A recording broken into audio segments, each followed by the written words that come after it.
Newly uncovered evidence suggests that Ted Bundy's killing spree may have been inspired by a dark family secret that was hidden for decades. Theodore Robert Bundy, known as Ted Bundy, was an American serial killer, rapist, and necrophile who was active in the 1970s. He was born on November 24, 1946, in Burlington, Vermont, and his early life was marked by instability and a lack of clear paternity. His mother, Eleanor Louise Cowell, gave birth to him at a young age, and to avoid the social stigma associated with having a child out of wedlock, Bundy's grandparents, Samuel and Eleanor Cowell, raised him as their own son. They told him that his mother was his sister, a deception that would have a profound impact on Bundy's psychological development. Bundy's killing spree began in 1974, with his first confirmed victim being Joni Lenz, a University of Washington student who survived the attack.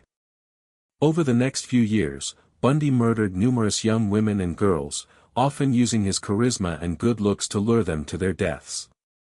He was arrested multiple times, but managed to escape from custody twice before being recaptured in 1978.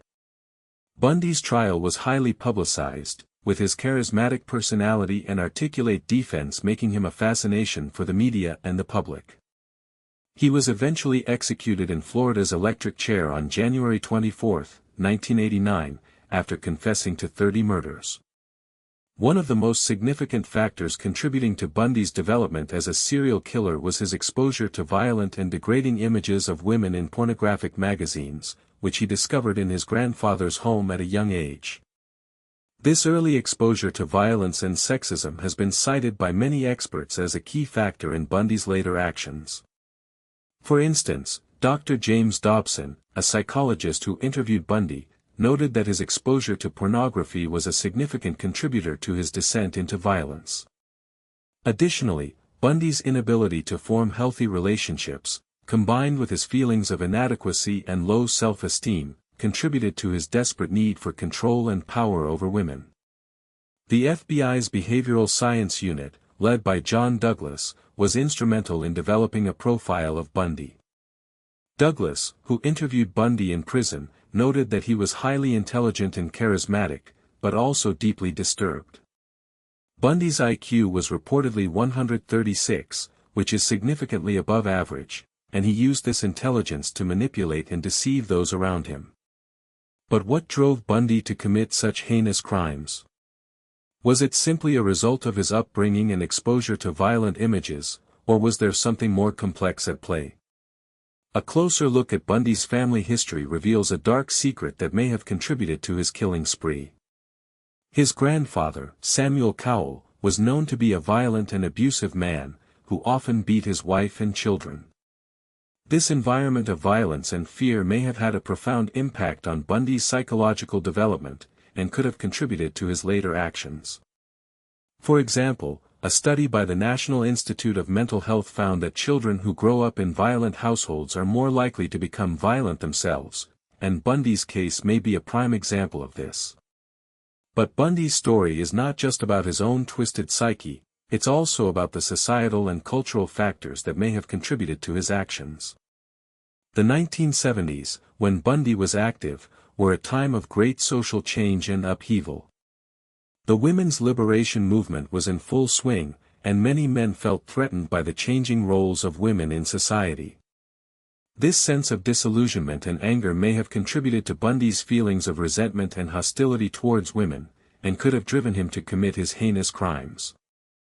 Other experts, such as psychologist Dr. Helen Morrison, have suggested that Bundy's actions may have been the result of a rare psychological condition known as narcissistic personality disorder.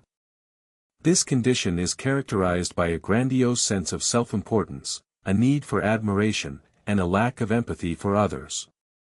Bundy's charismatic personality and ability to manipulate those around him may have been symptoms of this condition, and could have contributed to his ability to evade capture for so long. Some have also suggested that Bundy's actions may have been the result of a childhood trauma, such as abuse or neglect.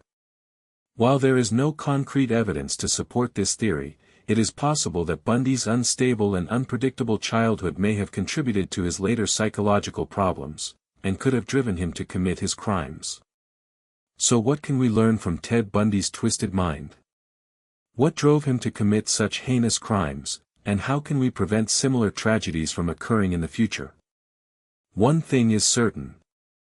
Bundy's case is a complex and multifaceted one, and there is no simple answer to these questions. But by examining the psychological and sociological factors that contributed to his development as a serial killer, we may be able to gain a deeper understanding of the underlying causes of such crimes, and take steps to prevent them from happening again. As we reflect on Bundy's case, we are left with a haunting question: what other dark secrets are hiding in the shadows, waiting to be uncovered? As we delve deeper into the psyche of Ted Bundy, we begin to uncover a web of deceit and manipulation that extends far beyond his own twisted mind. New evidence has come to light, suggesting that Bundy may not have acted alone in his crimes. A former accomplice, known only as the Shadow, has come forward, claiming to have assisted Bundy in several of his murders. But can we trust this new witness, or is this just another twist in the tangled tale of Ted Bundy's life?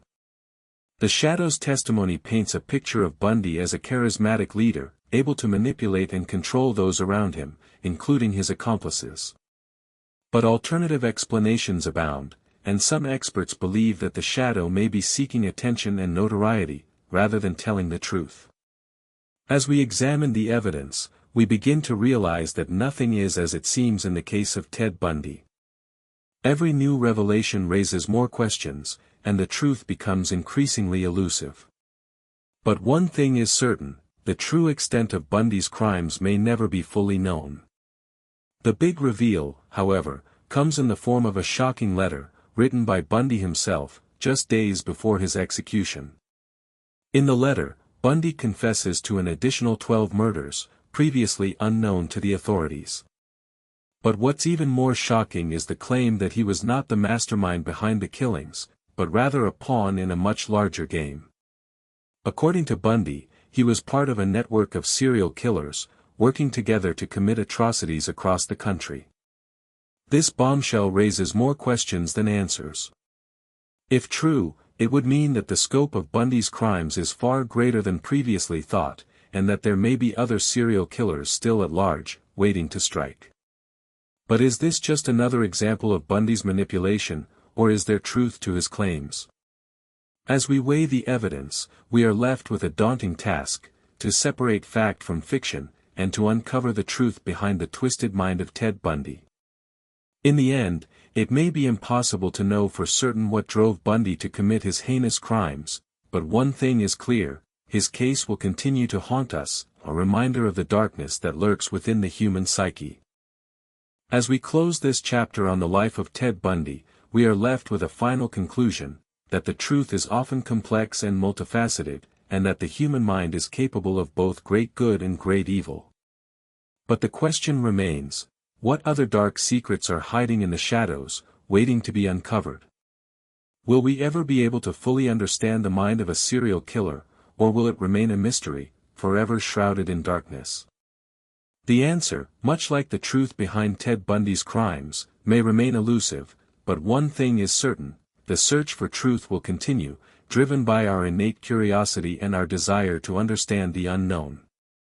And so, we are left to ponder the ultimate question: what lies at the heart of human darkness, and how can we prevent it from consuming us all?